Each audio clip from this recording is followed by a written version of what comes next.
Sound کتنا بڑھانا ہے اس کو نہیں پتہ، آخر تک جلسہ فلاپ ہو جاتا ہے. کوئی مقرر تقریر نہیں کرے گا، وہ اپنا آواز خراب نہیں کرے گا، وہ اپنا سسٹم خراب نہیں کرے گا. ٹھیک ہے، دو چیزیں ہو گئی. تیسری چیز، جلسے کی لمٹ بنایا کرو کہ ہمیں جلسہ رات کے 12 بجے تک کرنا ہے. جی بے شک بے شک. ان لمٹ کوئی بھی چیز، اللہ کے نبی فرماتے ہیں کہ میرے مدینہ سے جتنا جلدی ہو سکے تم نکل جاؤ. فرماتے ہیں ہمارے نبی میرے مدینہ سے نکل جاؤ، جتنا جلدی ہو سکے نکل جاؤ. کیوں فرمایا نبی نے؟ اس لیے کہ یہ شہر مدینہ ہے. کیا بات ہے. کیا ہے یہ؟ شہر مدینہ. شہر مدینہ ہے. دکھا دے یا الہی وہ مدینہ کیسی بستی ہے جہاں پہ رات دن مولا تیری رحمت برستی ہے. تو یہ شہر مدینہ ہے. میں ایک روایت بیان کروں گا. یہ وہ شہر ہے جہاں پر میرے نبی لباس بشری میں تشریف نہیں لائے تھے. اس سے پہلے حضرت سلیمان علیہ السلام جب اپنے تخت حکومت پر بیٹھ کر پرواز کر رہے تھے ہوا کے دوش پر، تو آپ نے فرمایا میرا تخت نیچے اتارا جائے. تخت نیچے اتارا جائے. ننگے پاؤں برہنہ پاؤں اللہ کے وہ پیغمبر جن کو اللہ نے نبوت بھی دی اور پیغمبری بھی دی، اس کے بعد دنیا کی حکومت دی، وہ پیغمبر پیدل جاتے ہیں. کہاں جاتے ہیں؟ مدینہ شریف. تو ان کے حواریوں کیبینٹ منترالے نے کہا، منتریوں نے کہا، کیبینٹ نے کہا، وزراء نے کہا، حالی و موالی نے کہا، ان کے گدی نشینوں نے کہا کہ سرکار آپ کا تخت و ہوا اپنے دوش پر اٹھاتی ہے، جنات اپنے بازو پر لے کر چلتے ہیں، آپ یہاں ننگے پاؤں کیوں؟ اللہ کے پیغمبر حضرت سلیمان نے فرمایا سن، یہ وہ جگہ ہے جہاں پر ایک نبی آئے گا، اگر یہ حکومت ملی ہے تو مجھے اسی نبی کے صدقے نعرہ تکبیر، نعرہ رسالت، عظمت مدینہ. تقریر میں یہ باتیں بیان کروں گا.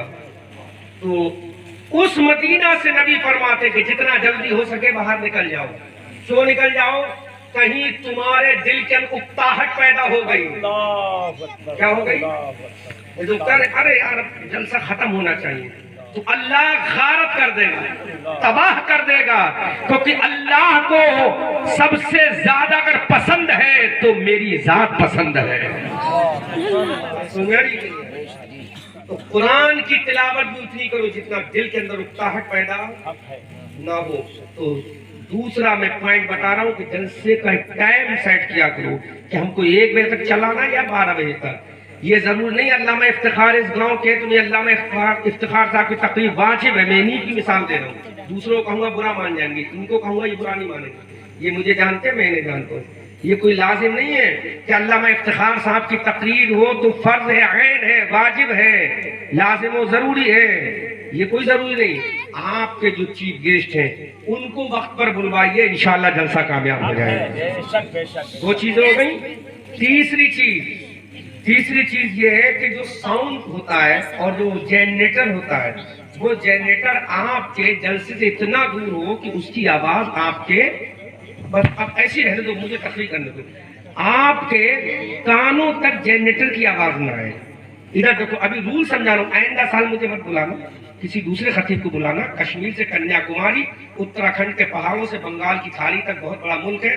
اور میں تو امریکہ بھی گیا ہوں الحمدللہ، ہالینڈ بھی گیا ہوں، میں ویسٹ انڈیز بھی گیا ہوں، نیوزی اور کیا نام ہے بنگلہ دیش بھی گیا ہوں، نیپال بھی گیا ہوں، ٹرینیڈاد اینڈ ٹوباگو بھی گیا ہوں. بہت دیشوں میں الحمدللہ میں گھوما ہوں. لیکن صرف یہ ہے، یہ چونکہ میرا شہر محبت ہے، شہر بریلی ہے، میرا علاقہ ہے، اس لیے میں آپ کو اصول سمجھا رہا ہوں جلسے کے. جنریٹر کی آواز اتنی دور ہو کہ آنے والا جب خطیب بولے تو نہ تو اس کے کانوں میں آواز آئے نہ آپ کے کانوں میں آئے. یہ 3-4 باتیں عمل کر لو، انشاءاللہ جلسہ آپ کا 101% کامیاب ہو. ابھی میں 12 دن تقریر کر کے آیا ہوں گجرات میں. ایک اسٹیج میں 12 دن بولا ہوں میں. 10:30 بجے تقریر شروع ہوتی تھی اور 11:45 بجے تقریر ختم. مسجد کے امام صاحب قرآن کی تلاوت کرتے تھے اور 2-3 شعر پڑھتے. 10:30 بجے میک ہمارے حوالے، 1.25 گھنٹہ تقریر، 1 گھنٹہ 5 منٹ، 1 گھنٹہ 10 منٹ کی تقریر. اس کے بعد جلسہ ختم. ہزاروں کی تعداد میں مجمع ہوتا تھا. اب میں آپ سے ایک بات پوچھتا ہوں، اس میں 99% لوگ کسان ہوتے ہیں. یا مزدور ہوں گے؟ کسان ہوں گے یا مزدور ہوں گے؟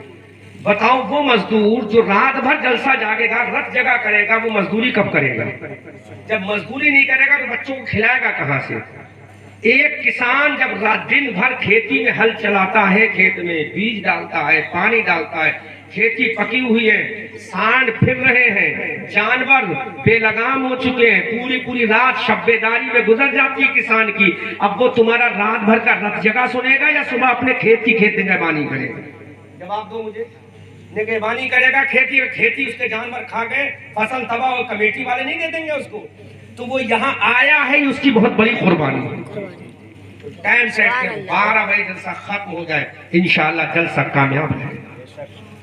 ایک مقرر، 2 شاعر، مسجد کے امام کی 10 منٹ کی تقریر یا 15 منٹ کی تقریر کراؤ، 1-2 شاعر ان کو پڑھو، مقرر ہو، جلسہ ختم۔ امام صاحب کی قیادت، ان کی سرپرستی سر پہ رکھو، ان کو آگے رکھو، کیونکہ امام ہمارے سر کا تاج ہے، امام ہمارا رہبر ہے، امام ہمارا قائد ہے، امام ہمارا ریفارمر ہے، امام ہمارا آگے چلنے والا مشعل راہ ہے، امام ہمارے لیے۔ سبحان اللہ، سبحان اللہ، بے شک۔ اب امام کو انتظار مت کرو کہ نہیں صاحب امام کی تقریر ہوگی رات کے 1 بجے، نہیں، پہلی تقریر کراؤ امام کی، کیونکہ امام مصلی پر بھی پہلے ہوتا ہے۔ کیا بات ہے، سبحان اللہ۔ ہوتا ہے کہ نہیں ہوتا ہے؟ تو امام کو ہمیشہ آگے رکھو، اس کو امام بنا کر رکھو، انشاءاللہ کامیابی تمہارے قدم چومے گی۔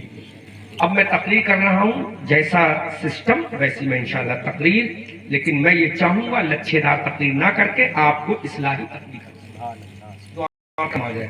علامہ افتخار صاحب، بات ٹھیک ہے نا؟ لچھے دار تقریر میں خوب کرتا ہوں، یوٹیوب پہ سنو، اچھے سے اچھا جبہ بھی پہنتا ہوں اور صافہ بھی اچھے سے اچھا رہتا ہے، میرا اسٹائل بھی اچھا رہتا ہے، ابھی بھی اچھا ہے۔ اچھا، یہ اچھا نہیں ہے، آپ کی نظر محبت ہے، آپ کی نظر اچھی ہے، ٹھیک ہے؟ تو آپ کے لیے میں تقریر کر رہا ہوں، توجہ سماعت کریں اور مائک پر دھیان نہ دیں، ڈیکوریشن پہ جو میں بول رہا ہوں اس پر دھیان دیں، ٹھیک ہے؟ الحمدللہ الحمدللہ نحمده ونستعینه ونستغفره ونؤمن به ونتوکل علیہ ونعوذ باللہ من شرور انفسنا ومن سیئات اعمالنا من يهده الله فلا مضل له ومن يضلله فلا هادي له ونشهد أن لا